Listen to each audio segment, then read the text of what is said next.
আসসালামু আলাইকুম দর্শক, আপনারা দেখতে পাচ্ছেন এখানে প্রায় কয়েক হাজার মানুষ রয়েছে যারা এই গভীর রাত্রে আসলে সোনা খোঁজার জন্য এখানে এসেছেন।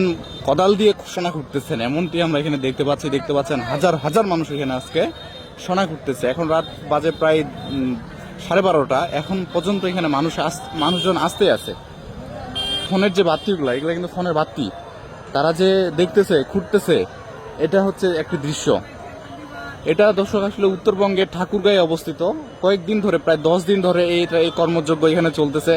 কেউ সোনা পেয়েছেন কিনা আসলে আমরা এখানে কাছে গিয়ে আপনাদেরকে দেখাবো তারা কিভাবে খুঁড়তেছে, তারা পাচ্ছে কিনা।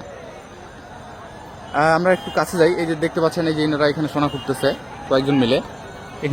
এখানে কিন্তু ভাটা, এটা ভাটার একটা অংশ। ভাটার যে মাটি যে এখানে ঢিপ করে রাখে, এই মাটিগুলা তারা খুঁড়তেছে। ভাটাও কিন্তু একদিকে চলতেছে, কিন্তু ওনারা হচ্ছে মাটি খুঁড়তেছে। ভাই এখানে কি হচ্ছে এটা? ভাই এখানে সোনা মাটি খুললে সোনা পাওয়া যাচ্ছে।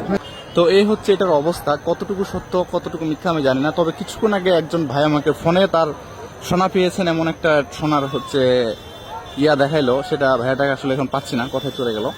এই যে আপনারা দেখতে পাচ্ছেন, আমার ভিডিওতে আসলে দিয়ে দিব, সোনার একটা অংশ আমাকে দেখাচ্ছে। তো দর্শক, এই হচ্ছে অবস্থা আসলে এখানকার। তো এটা আসলে কতটুকু সত্য কতটুকু মিথ্যা আপনারা একটু জানাবেন। তো এখানে চাচিরা, খালারা, তারপরে ছোট ভাই বোনেরা এবং কি অনেক বৃদ্ধ চাচা চাচিও এখানে এসেছেন, যারা হচ্ছে অনেক স্বপ্ন দেখছেন এখানে সোনা তারা পাবেন, এরকম স্বপ্ন দেখছেন। এখানে অনেক হৈহুল্লোড়ে আসলে সেভাবে কথাও বলা যাচ্ছে না। ভাই পাইছেন আপনারা এখানে? না, কেউ পাইছে?